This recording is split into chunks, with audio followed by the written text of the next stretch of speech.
17 വർഷത്തെ നീണ്ട കാത്തിരിപ്പ്, നിരാശയുടെയും കണ്ണീരിൻ്റെയും കാലം. എന്നാൽ 18-ാം വർഷം RCB എന്ന ഫ്രാഞ്ചൈസിക്ക് അതൊരു സുവർണ കാലമായി മാറി.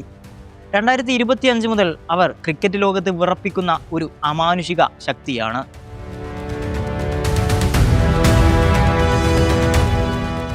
വിരാട് കോഹ്ലിക്കും ഹേസൽവുഡിനും ഫിൽ സാൾട്ടിനുമൊക്കെ ആരാധകർ കൈയടിക്കുമ്പോൾ ആ വിജയഗാഥയുടെ അമരക്കാരനെ പലപ്പോഴും അവർ മറന്നുപോകുന്നു. അതെ, രജത് പട്ടിദാർ എന്ന ക്യാപ്റ്റനെ.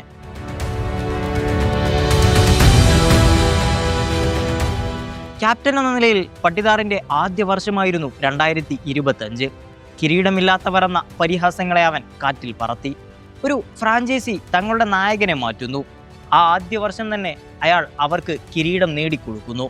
സാക്ഷാൽ ചെന്നൈ സൂപ്പർ കിങ്സിനെയും മുംബൈ ഇന്ത്യൻസിനെയും അവരുടെ മടയിൽ ചെന്ന് അവർ തകർത്തെറിഞ്ഞു.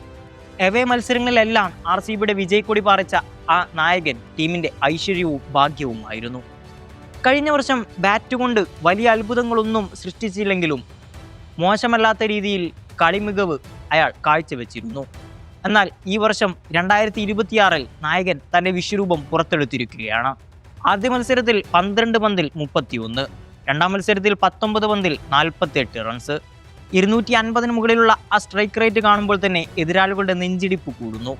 ഈ അഴിഞ്ഞാട്ടം വെറുമൊരു തുടക്കം മാത്രമാണ്.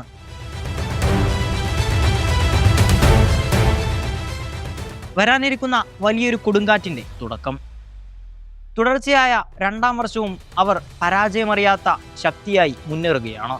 ഈ സീസണിൽ കിരീടം നേടാൻ ഏറ്റവും കൂടുതൽ സാധ്യത കൽപ്പിക്കപ്പെടുന്ന ആദ്യത്തെ പേരും RCBയുടേത് തന്നെയാണ്.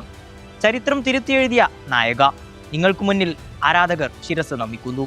Take a bow, captain Patidar. RCBയുടെ രക്ഷകന് 1000 അഭിവാദ്യങ്ങൾ.